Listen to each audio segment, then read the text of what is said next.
Jamnagar police ભરતી બોર્ડની પરીક્ષામાં ગેરરીતિનો આરોપ 23મી જાન્યુઆરીની ગેરરીતિ થયાની બી ડિવિઝન પોલીસમાં ફરિયાદ જામનગર પોલીસ હેડક્વાર્ટર ખાતે પોલીસ ભરતી ગ્રાઉન્ડમાં ગેરરીતિનો આરોપ આરએફઆઈડી લગાવેલ ચિપ સાથે પરીક્ષા આપવાના બદલે અન્યને ચિપ લગાવ્યાનો આરોપ ટેકનિકલ એનાલિસિસમાં ગેરરીતિ સામે આવતા પોલીસ ફરિયાદ નોંધાઈ ગોંડલ એસઆરપીએફના કોન્સ્ટેબલ અર્જુનસિંહ જાડેજા શિવભદ્રસિંહ જાડેજા સામે ફરિયાદ થઈ બંને પોલીસ કર્મચારી વિરુદ્ધ ભરતી બોર્ડ સાથે ગેરરીતિ કરવાનો આરોપ ગેરરીતિનો આરોપ લાગ્યો છે જામનગર પોલીસ ભરતી બોર્ડની પરીક્ષામાં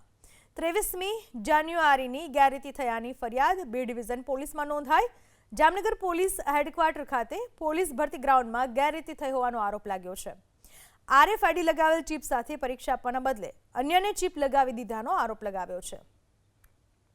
આ વિશે વધુ માહિતી આપો આપણી સાથે ફોન લાઈન પર જોડાઈ ચૂક્યા છે અમારા સંવાદદાતા રવિ બુદ્ધદેવ રવિ કઈ રીતની આ ગેરરીતિ થઈ હતી અને કેવી રીતે આખી ગેરરીતિ સામે આવી કોણ આ ગેરરીતિમાં સંકળાયેલા બિલકુલ વાત કરવામાં આવી તો જ્યારે પોલીસ ભરતી બોર્ડ દ્વારા પરીક્ષાઓ લેવામાં આવે છે ત્યારે તેમાં ખૂબ જ ચોકસાઈ છે તે રાખવામાં આવતી હોય છે આઈજી લેવલના અધિકારીઓ છે તે પોલીસ ગ્રાઉન્ડ પર ઇન્સ્પેક્શન પણ કરતા હોય છે કે જે જગ્યાએ પરીક્ષા લેવામાં આવે છે ત્યાં કોઈ ગેરરીતિઓ ન થાય પરંતુ છતાં પણ ચાલાક કેટલાક ઉમેદવારો છે એ ગેરરીતિઓને અંજામ આપતા હોય છે પરંતુ ક્યાંક ને ક્યાંક ટેકનિકલ સિસ્ટમોને આધારે આવી ગેરરીતિઓ છે તે ઝડપી પાડવામાં આવતી હોય છે આવી જ એક ગેરરીતિ છે તે જામનગરમાં સામે આવી છે